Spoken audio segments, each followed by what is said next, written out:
Welcome to One-on-One. I'm Phil Tillman, your host. Today we're broadcasting from the Maryland Association of Counties Summer Conference in Ocean City as we interview the 59th Governor of Maryland, Parris Glendening.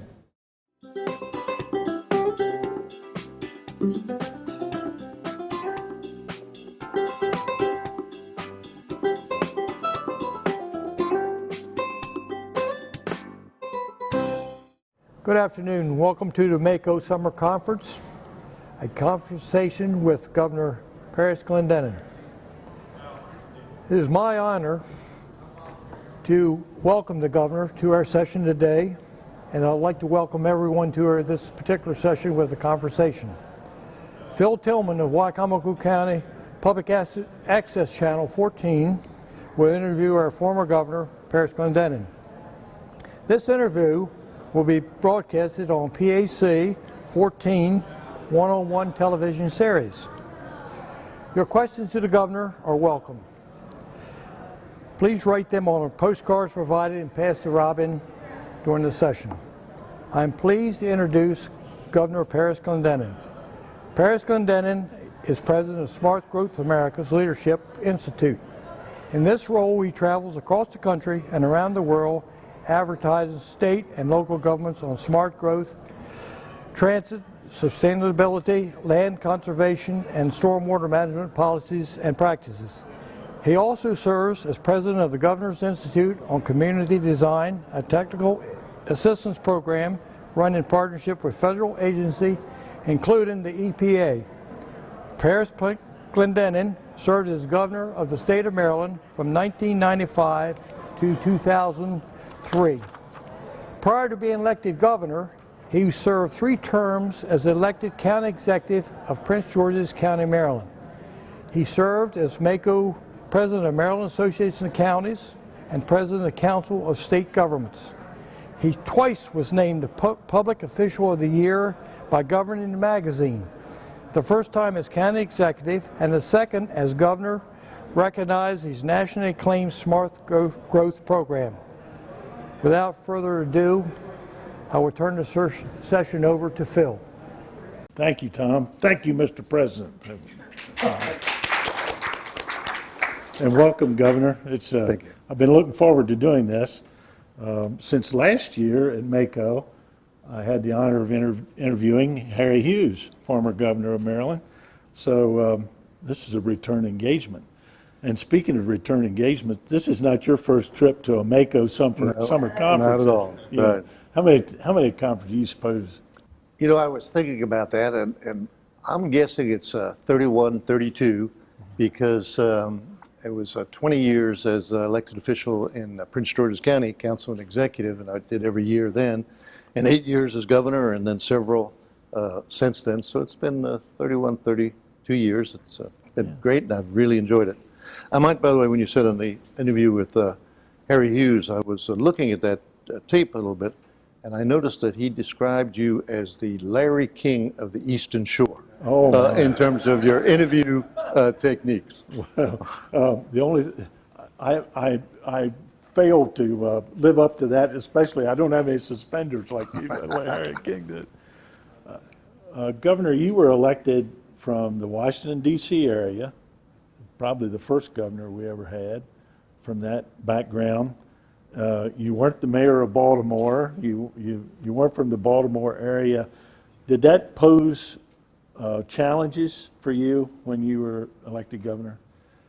It did a little bit. Part of it was I was actually the first governor since that side of the state since 1869 when Odin Bowie was governor. And I've always wondered in my mind, what did he do that was so bad that for 150 years no one from that side of the state would be elected? I mean, I know what it was the county unit system of elections, but even so. Where it made a difference, first of all, was in running. A lot of people said, well, gee, you'll be a fine governor, but you really can't win from that side of the state. But secondly, when I got in there, the issues are different than Baltimore City, Baltimore County, or the rural areas or whatever. And as I tried to articulate for the first time, some of these differences of what huge counties like Montgomery and Prince George's County mean and how they work and so on. This was a relatively new part of some of the public policy discussions, so that was different. The biggest challenge really was not that I was from over there. The biggest challenge for me was that a lot of the legislative leaders thought you really should be in the legislature before you could be a good governor. Notwithstanding the fact that a number of our governors were not, but they reminded me regularly, well, you don't understand the process, so, but we overcome that handicap as well. Well, you certainly understood the problems that are facing county government, even today, when you were a county executive and elected to the governorship. A lot of people who are running for office, probably every single one of them this year, when asked what one of the big issues is, says jobs. Right. It's jobs. I noticed in researching your biography that your first term, Maryland moved from 43rd to 14th in job creation. So you had a huge success. How'd you do that? Well, I come in to office knowing exactly how to do it. No, not at all. Not at all. Mike Miller, the president of the Senate, sometimes says, you know, Parris Glendening sometimes is good, sometimes he's bad, but he is the luckiest son of a that I've ever seen. And part of that was I came in office right as the Bill Clinton economy started to take off. That was the most prosperous period of our economy in the last 40 years. And so quite candidly, all we had to do was to some extent not mess up, go to our natural strengths, which were the large intellectual workforce that we had, invest in education and our infrastructure, and other things flowed fairly well. I remember a conversation I had with Martin O'Malley, who was very gracious and asked for my input a little bit as he started office. And I told him, I said, you know, to some extent, everything I tell you is going to be a little bit different because I had the good fortune of 6 of the 8 years of having well in excess of $1 billion in actual surplus. I don't mean reserve funds or anything, but actual surplus. I also knew that it didn't make sense to invest that in a lot of ongoing programs that would put us in a difficult financial position when the economy slowed down a little bit. And so that is how we were able to build so many new facilities on our campuses. We paid cash for them, to buy open space, including a number of large projects right here on the Eastern Shore, and to triple the investment in school construction because we paid cash, we got it off the books, if you will, and there was no future indebtedness. So I said, you know, I was able to do a lot of things that, Martin, I think you're going to have a hard time. Yeah. And more than once he said, I remember that conversation. Let's talk about one of the keynotes of your 8 years as governor, smart growth and smart growth policies. When did you determine that smart growth or that policy was a good policy for the state? Well, you know, it's interesting. I didn't run in 1994 on smart growth. I ran on trying to protect the Chesapeake Bay and our other waterways. I grew up in Florida. And what I saw down there was in about a decade and a half, almost destruction of the Everglades. And they filled it in, they drained it, they built these massive roads. And what used to be the edge of the Everglades, we now have 40 miles of subdivision going out to the Everglades. And that natural resource now is just wrecked. And you're seeing the results in water shortages and storm severity in southern Florida. And so when I came up here and started working on the Bay, I said that one of the things we're going to do as a campaign was to aggressively reverse the decline of the Bay. Quite honestly, we weren't certain how to do this. Now, I know that it probably surprises you that an elected official would run for office and not know exactly what he was going to do or he or she was going to do. But one of the things became very, very clear. This was no longer about sewage treatment plants or what we call point source pollution, just improve the effluent and you'll be fine. It was about land use. It was about stormwater runoff. It was about the loss of any type of absorption system before you hit it. It was about the silting that was going on. It was about the subdivisions with the fertilizers and everything else. And it was about land use on the Eastern Shore, largely involving the poultry industry. And it was land use in Western Maryland, including going all the way up to the mining. And so we got a bunch of people together, and we worked for at least 18 months out in the community, talking to people, trying to figure out what to do, all kinds of groups. I just came from the Growth Commission presentation, and John Laurier was talking about how many different types of people they meet with and they talk with. It got so bad that at one point, one of the papers, I think it was The Sun, gave a biblical analogy, and they said, whenever two or more people shall gather, Parris, Glendening will talk about smart growth. It became that, and so we put it in place. We didn't even have the term smart growth. We decided to reduce the sprawl, to protect open space, and to reinvest in existing communities. We had to do these things.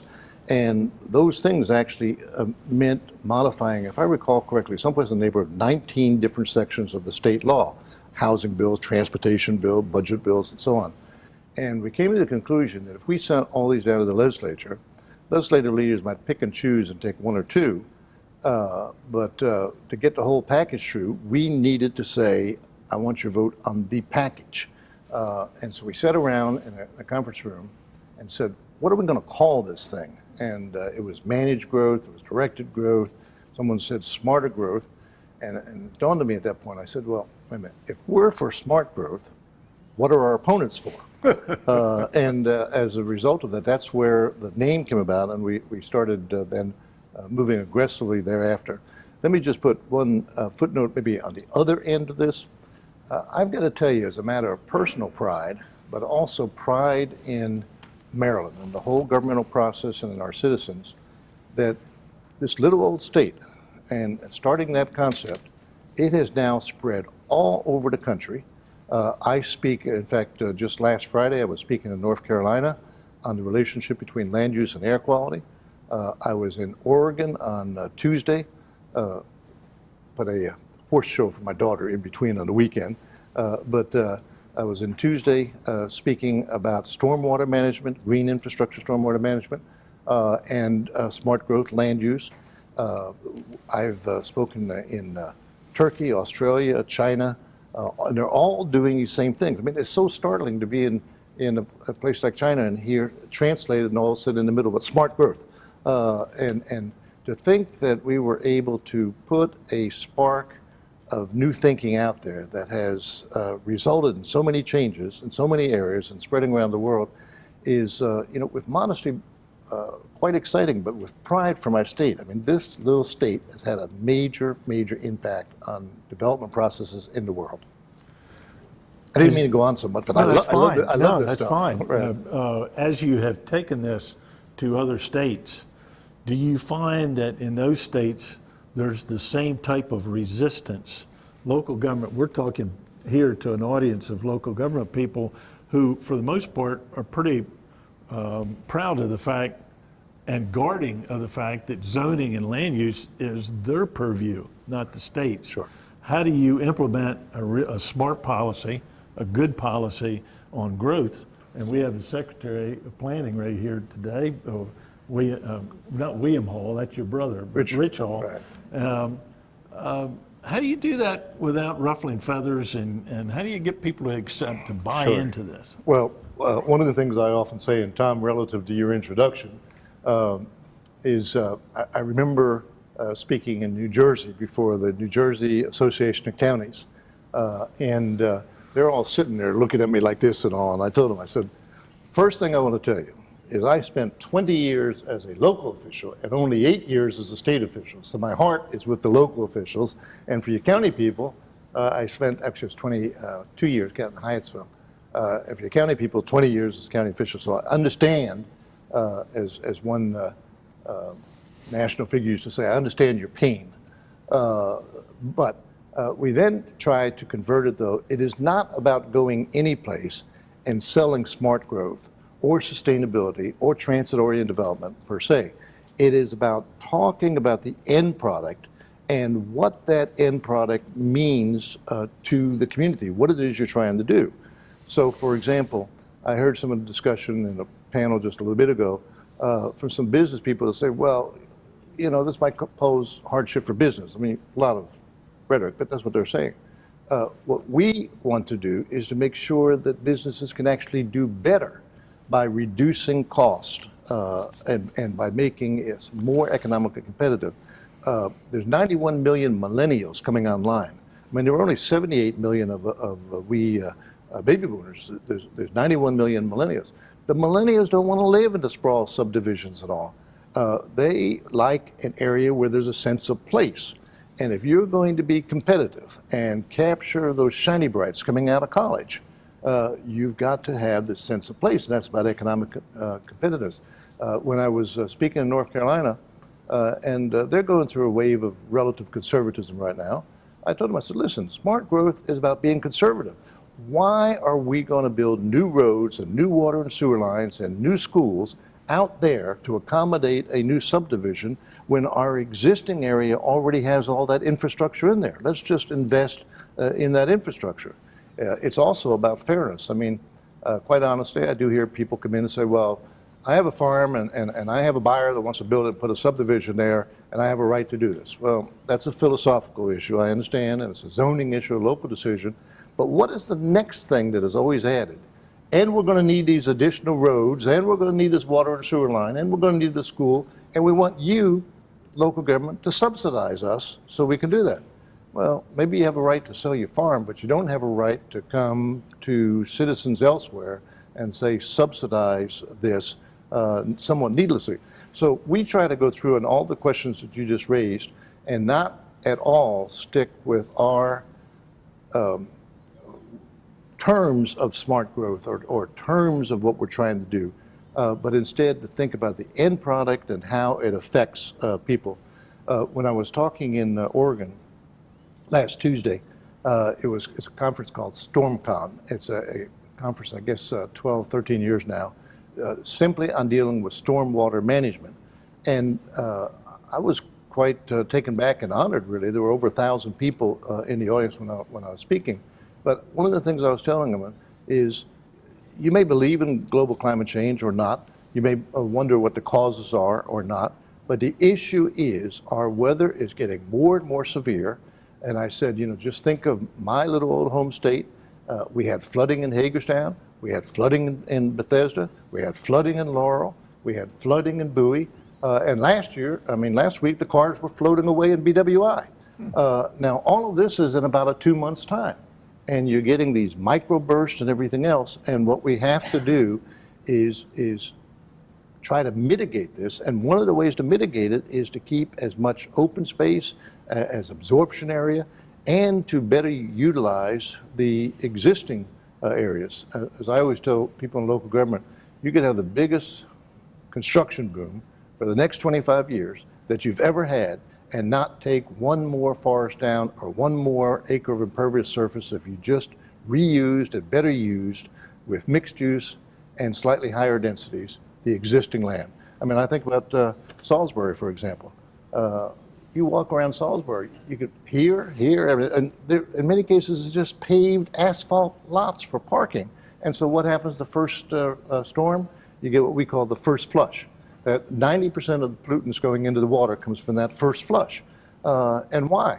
Because we think it's more important to have an asphalt parking lot in the middle of town than it is to have some reasonable development patterns. So that's part of the reason. I would like to think it's because of my eloquence and leadership, but part of the reason is these forces are pushing so hard that people recognize we change or we have the most serious disasters, including economic competitiveness disaster.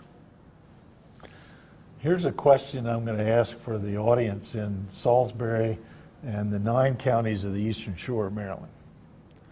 Can we realize the goals of smart growth policies and still maintain a healthy poultry industry on the Eastern Shore? Which means, so poultry and tourism, let's face it, that's what we're here, that's what sustains us now. Sure. The answer is yes, it can. There have to be some changes all around. There's no question about that. And by the way, it's not just Maryland, the Eastern Shore. I remember, for example, when we had the outbreak of Pfiesteria, and the first outbreak of Pfiesteria that was on the Pocomoke River. First outbreak was actually down in North Carolina, and it was when these huge factory hog farms, there was a small flood, and some of the holding dikes for the waste broke, and they all went into the river. And we look elsewhere where these type, you saw 400,000 people in Toledo and surrounding area didn't have drinking water for a better part of a week because of the algae that is growing in Lake Erie.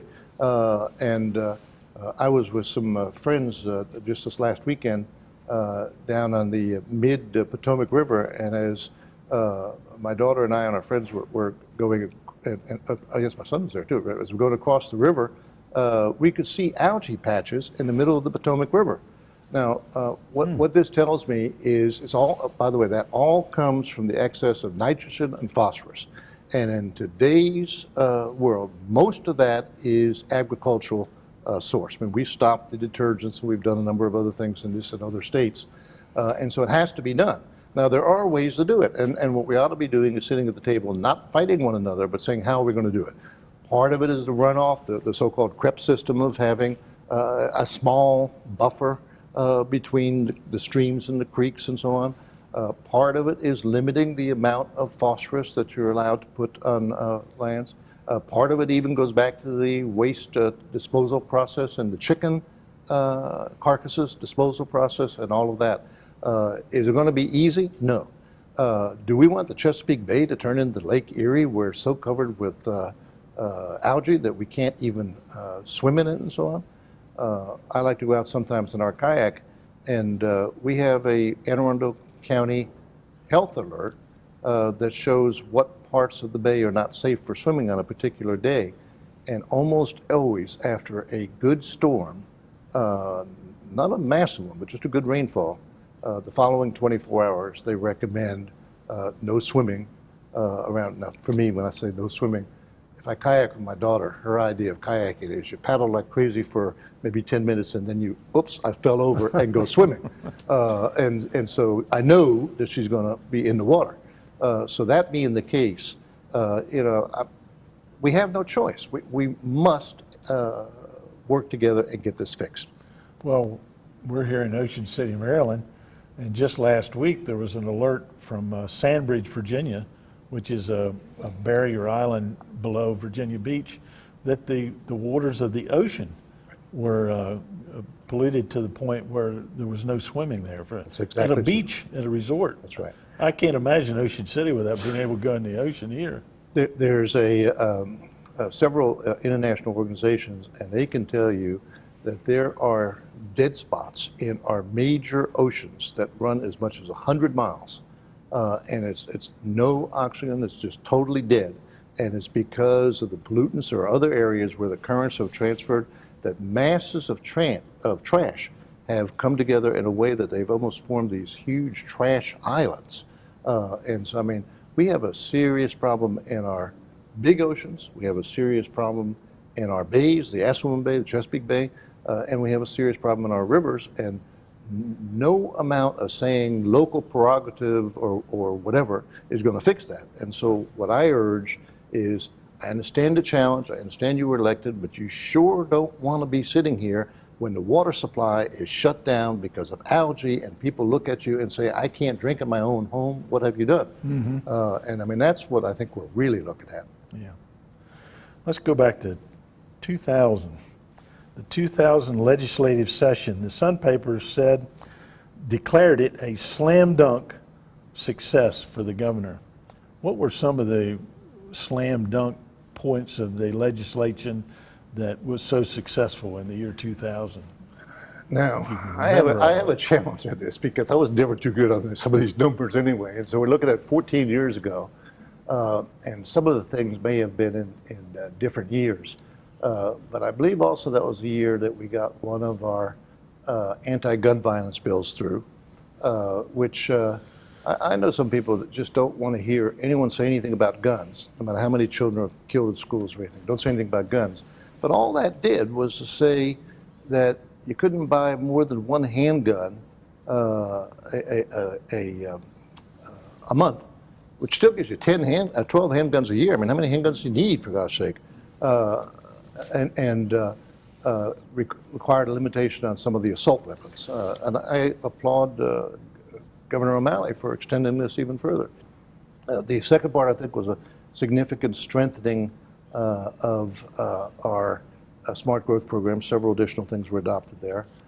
And that was one of the years also that we were able to make some fairly large-scale open space purchases as well. I think those were the major issues. We did we also got, I think at that time, the Hope Scholarship Program through to help young people go to college. Yeah. Well, given your background, which is well written, growing up in a less than affluent situation in Florida, and then through education, rising to PhD, taught in college at the University of Maryland, and entered politics, became the governor of Maryland. I mean, that has to have a big effect on your support for education. Tell us a little bit about that. Well, it does, but I'm also very cognizant that many, many people have gone through the same thing, and that is education opened the doors for me. I was the first one in my family on either side to go to college, and certainly therefore to go on to graduate school and all. But it just opened those opportunities for me, both personally and intellectually, but more importantly, in some ways, the opportunities that were there. And I believe that one of the disasters that's going on in this country right now is both the concern about the quality of education, K through 12, and closing off the opportunity of higher education for so many people because of cost. And even that goes further because so many young people are coming out of college now with massive debt. And this is going to affect not only them, it's going to affect the economy and everything else, because you come out of college and all of a sudden you owe $70,000, and with our very strange system, you owe it at 6.5%. You're not buying a house, you're not buying a car, you're paying your college debt. And we are becoming a nation that inequality is becoming greater. And I think the first step on that is the inequality in education. Let's talk a little bit about the Baltimore Ravens and the Washington Redskins, both in Maryland, and you had a little bit to do with that. Right. That must be a neat story. What is, there are a lot of parts of it that are exciting and neat, and I thought at some point I might write an article or even a short book on it, because it was fun, and a lot of people worked together on that. But I'll tell you maybe just one aspect that makes it kind of funny. As we know, the old Baltimore Colts left town. William Donald Schaefer, to his credit, tried for years, both as mayor and as governor, to get a replacement team back.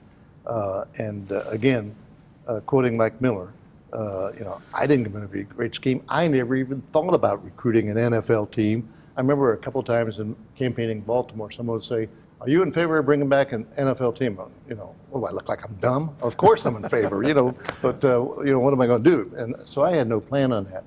And a colleague of mine, and some of you in the room know him, John Moog, made the initial contact with Art Modell, the owner of the Cleveland Browns. And so he comes in and he lays everything out, and I said, I think we can do this. And then we actually had a meeting on an airplane on the runway, a private jet on the runway at BWI, where I met with Art Modell and some others. The deal, by the way, practically fell apart because at the very end, they were celebrating, and they opened, 10 o'clock in the morning, they opened some scotch and some cigars. I don't smoke, You get 4 people in a small private plane. I thought I was going to get sick, and finally I got to leave, and out of there. But this is what, since you mentioned the 2 teams, to Jack Kent Cooke's credit, he saw an opportunity and he took it. And that was, I don't believe the Washington team belonged in the suburbs. I have said this publicly. I thought it belonged in downtown District of Columbia, and it should be a vehicle for investment in the city and for activity in the cities, exactly as the Orioles Ravens Stadium complex does. And I had no desire to recruit it out to Prince George's County, even though I had been executive there. Well, in any case, we had the votes all together in the legislature, and Jack Kent Cooke says he's going to build in Largo, and really wanted, prevailed upon the local officials and all. So all of a sudden, my legislative aide, Joe Bryce, comes in and said, our votes are slipping away.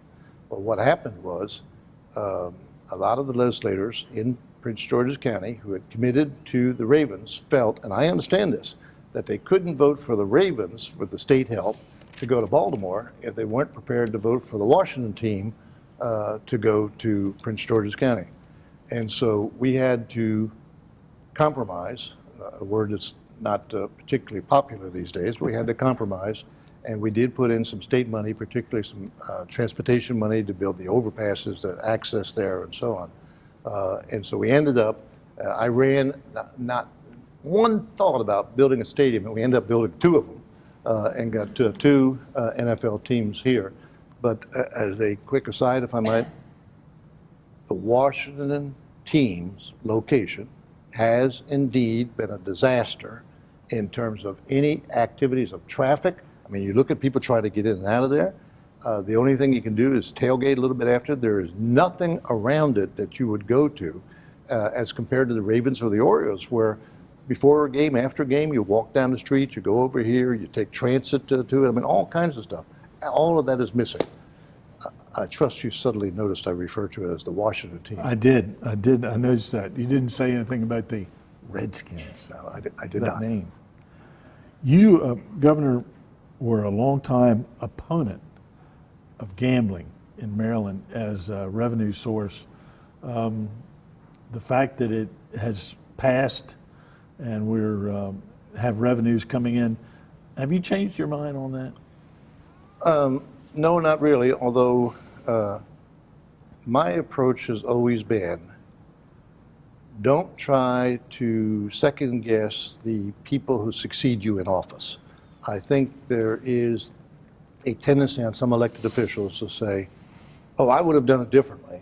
And therefore, you get your shot at it. I had 12 years as executive, 8 years as governor, and I had my time at it. And so I don't think overall, I said this very clearly, that it was the right basis for the economy, because normally you're just shuffling money around in the economy. You're not producing things and so on. But the decision makers decided to go with it. And in the long run, it may well prove me totally wrong.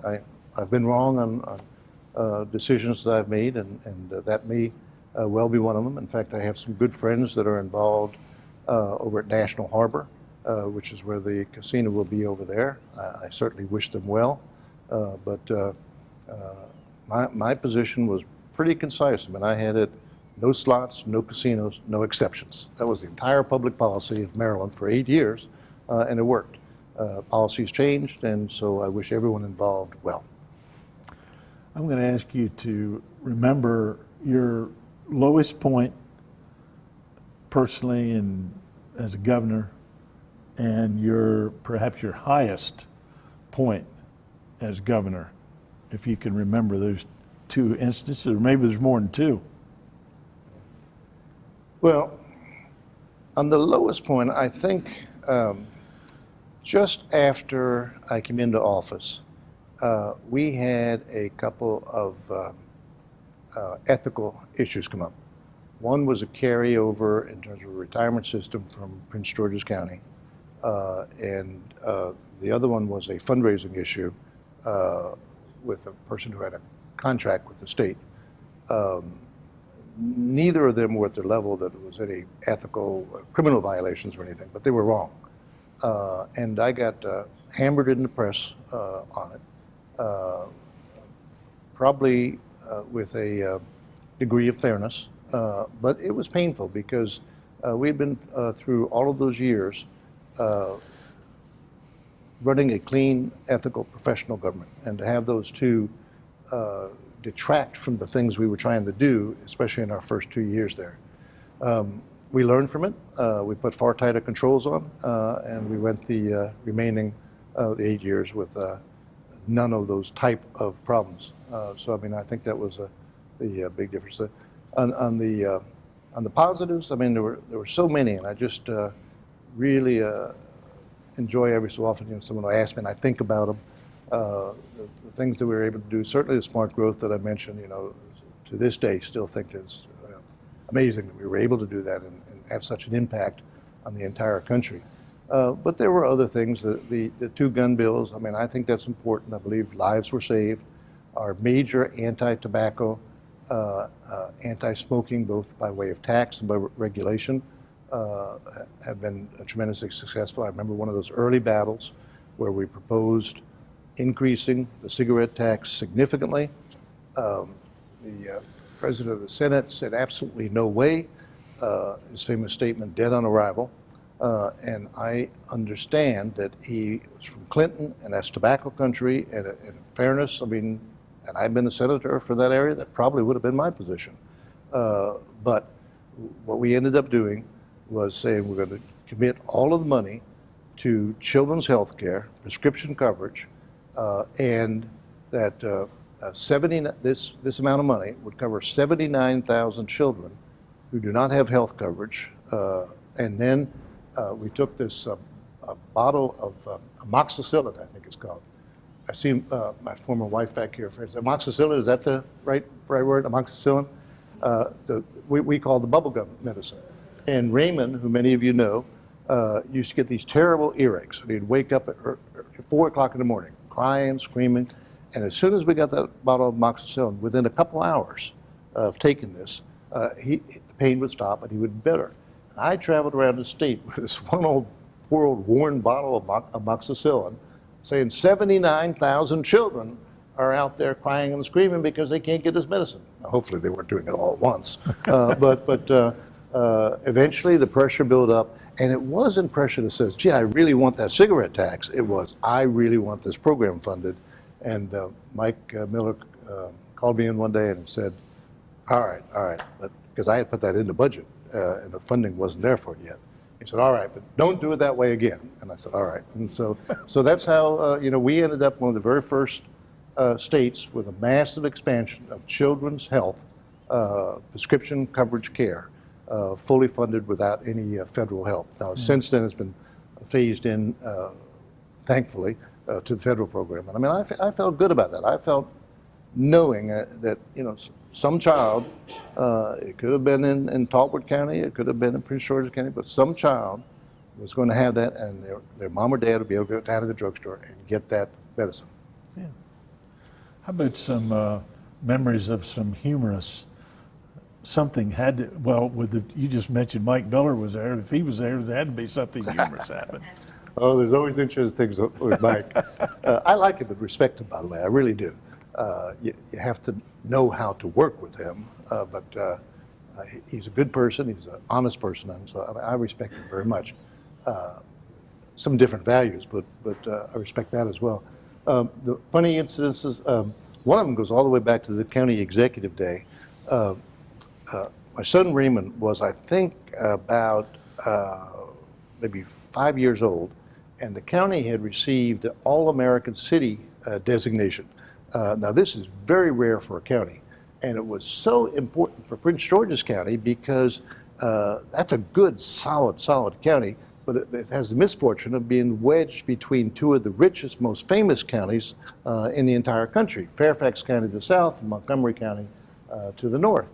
And so no matter how well we were doing, we always failed. So to be picked by the National Civic League as one of the all-American counties, they rarely do counties, almost always cities, as you can tell by the name. the award was given by the President of the United States, and the President at the time was Ronald Reagan. And so I go down to the White House to receive the award. My son Raymond came with me, and I had prepared my remarks personally. Didn't even use a writer or anything because I knew how important this was. And I was all ready to say something when I get there, and I found out I don't get a chance to say anything. The President acknowledges what was going on. They called you across the stage, and they gave you the award, and you snapped the picture. That was it. And then you went out on the front lawn of the White House and made your statement. So I went out on the front lawn of the White House and made my statement, and with modesty, I thought it was good. I thought it was very good. And a reporter from Channel 5 that knew our whole family and that knew Raymond goes over to him and says, "So what do you think about meeting President Reagan?" And he looks up. Now, every parent here knows a child gets a certain expression on his or her face just before they say something totally inappropriate. And he looks up and he says, "Well, you know, he has a lot more wrinkles in person than he does on television." Well, that night, Channel 5 News being the 10 o'clock news, I turned it on to see how we're covered. I was very pleased with the lead story. And they showed me walking across the stage. Not one of my brilliant words, but she did say, the reporter did say, "Not everyone, however, was so impressed." And they give the soundbite from him. That was, by the way, the last time that I was invited to the White House in the Reagan administration, although George Bush Sr. was very gracious and invited us on several occasions. But that's one of the ones, and a lot of the ones are much more, not necessarily governmental, but things that happen during that. One other very quick one, during the Cal Ripken game where the big celebration for the number of consecutive games and so on, or was it hits? I'm sorry, hits. Whatever it was, big celebration. Yeah, It was 21-31. 21-31, exactly. And so President Clinton came to our box, and he had Chelsea with him. So at some point, Raymond's mom asked where Raymond is, and I look around, and they're back in the corner, Chelsea and Raymond talking. And they're like 2 or 3 Secret Service and 1 state protection guy and so on. So I walk over and I said, "So how are you doing?" I introduced myself again to her. I said, "How are you doing?" I said, "What are you two talking about?" They said, "What a bore it is to have security around you all the time." And that just really kind of cracked me up of what children of elected officials go through. Yeah. Let me, in conclusion, just mention 4 or 5 names, and you say whatever comes to your mind, hopefully. William Donald Schaefer. He did some very good things for the city and the state. He had an interesting quirk of not being able to let go of the office that he left. I remember his early attacks on Mayor Schmoke, but those quirks will disappear in history. His contributions, I think, will survive. Kathleen Kennedy Townsend. A very good person, was a good, strong part of my administration, had one of the worst campaign teams ever assembled. But that notwithstanding, continues, I think, to do some really good things. Do you see her occasionally? What's she doing? I do, and in fact, I had lunch with her just 3 or 4 weeks ago. Curiously enough, she's with a hedge fund operation, but she does several different things out of there. But one of which is she's working on pension reform for private sector to permit small businesses to enter into a kind of a collective 401k type process. And it'd be, if it works, it'll be an interesting contribution. About a dozen states are now working on it, and she's coordinating the overall effort. Bob Ehrlich. I really don't know him, and never got a chance to know him that well. I think reasonable person. I didn't have any, great philosophical. I don't think he personally took advantage of the strengths of the office to get things done. But everyone has their different style.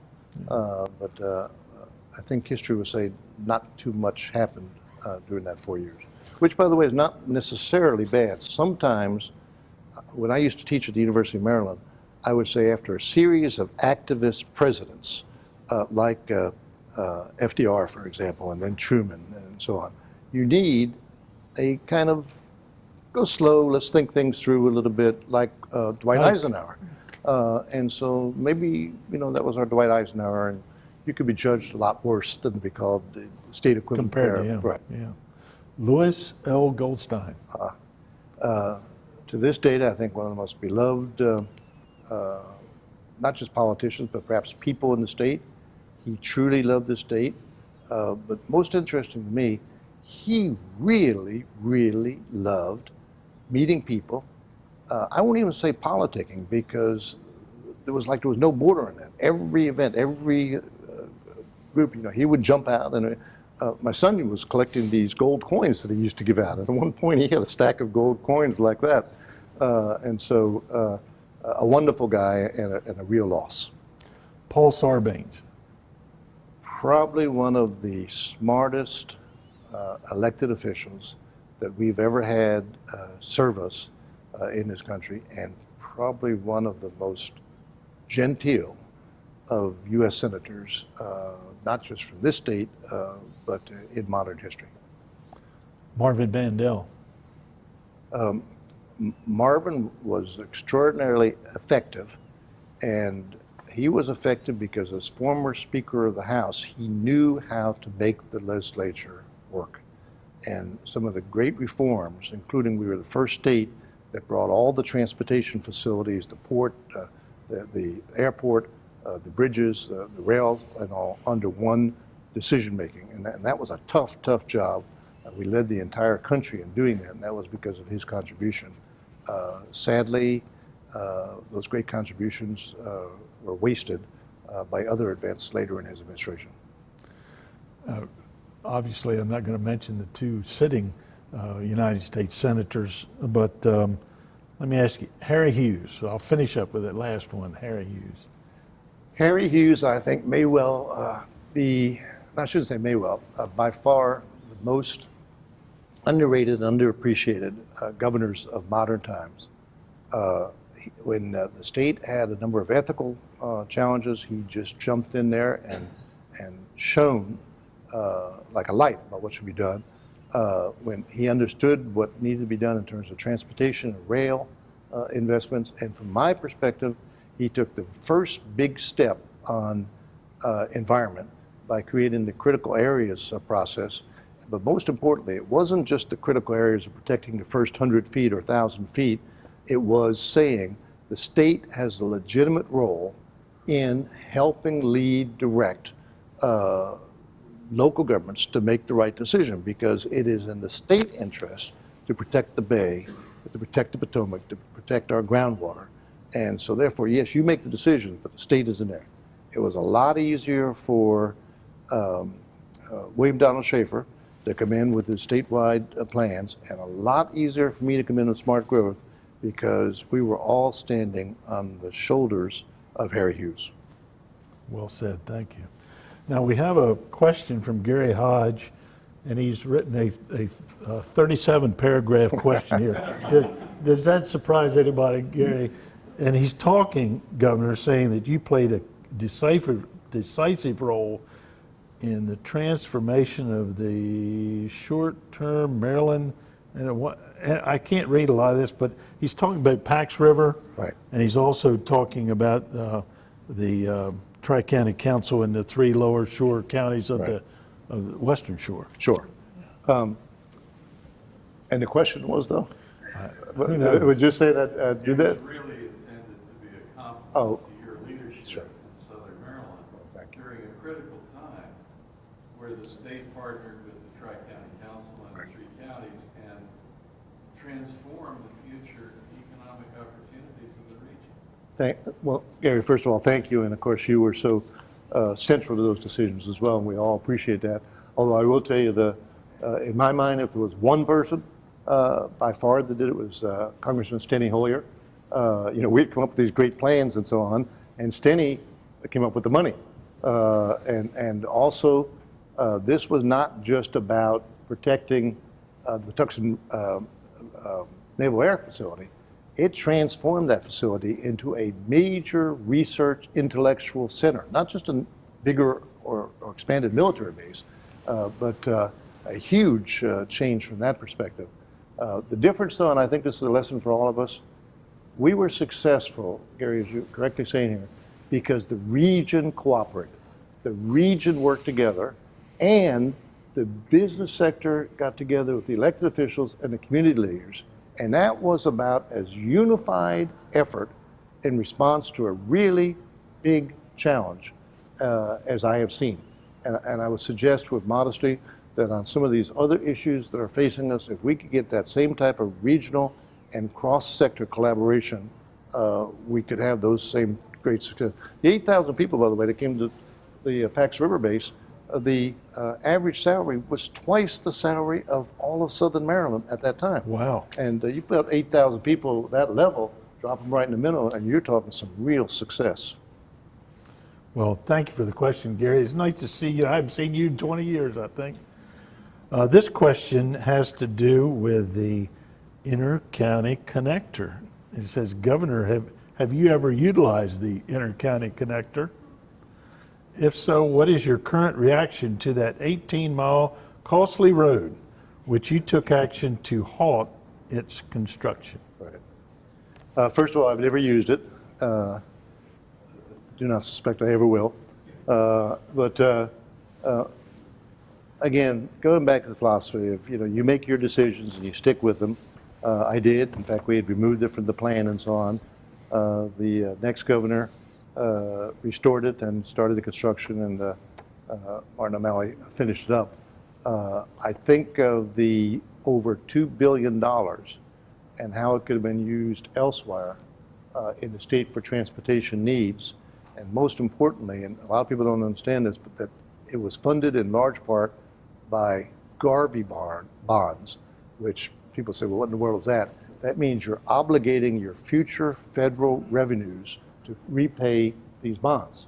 And so now as we're trying to build, for example, the Purple Line, or we're working in Southern Maryland to get a light rail line down and everything else, we still owe the federal government about $1 billion to be paid off the next 20 years by withdrawing some of our federal aid for this massive highway that I think I did not build it.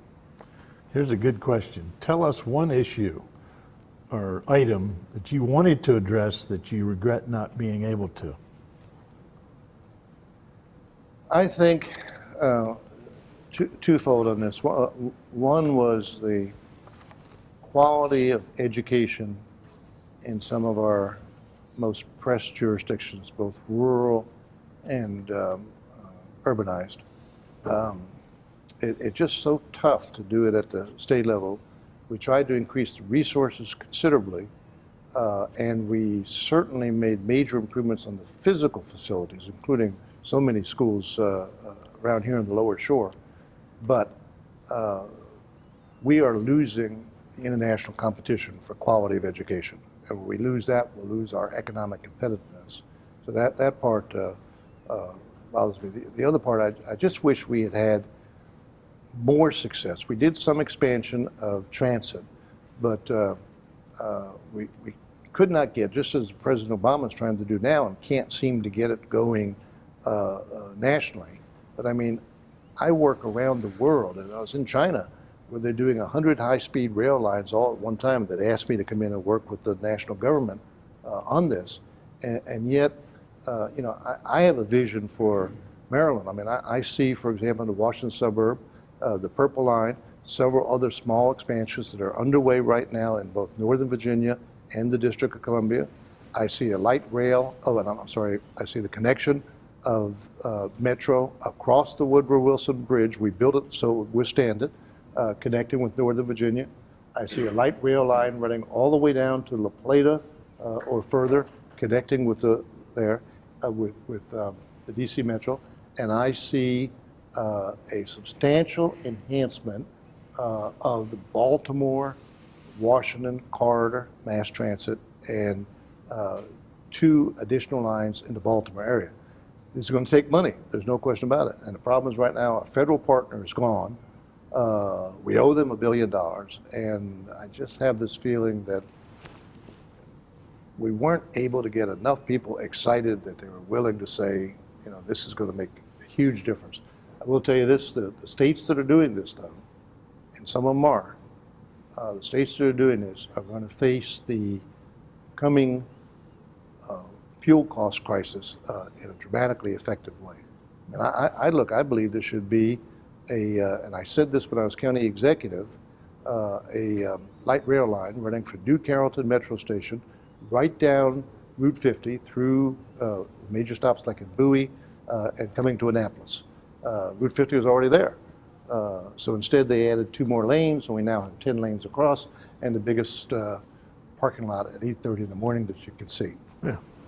Well, transit is not just Metro. That's right. You know, the transit system we have on the Lower Eastern Shore, short transit, transfers people from areas where there not much employment or less, there's a lot of unemployment, over here to Ocean City. Absolutely. There's a route that comes right over here, and that's a huge help Yes. to the economy. Absolutely, and that type of transit is an integral part of that vision that I was talking about. And it costs less than It does.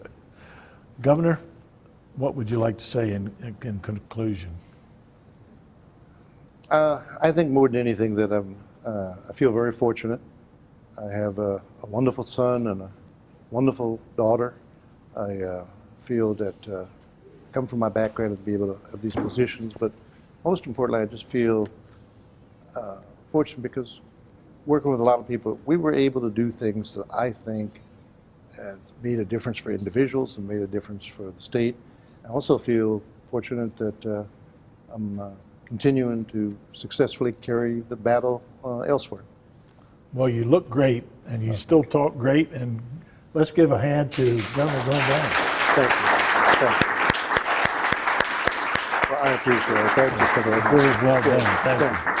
We want to thank the Maryland Association of Counties and Governor Parris Glendening for being with us right here on PAC 14.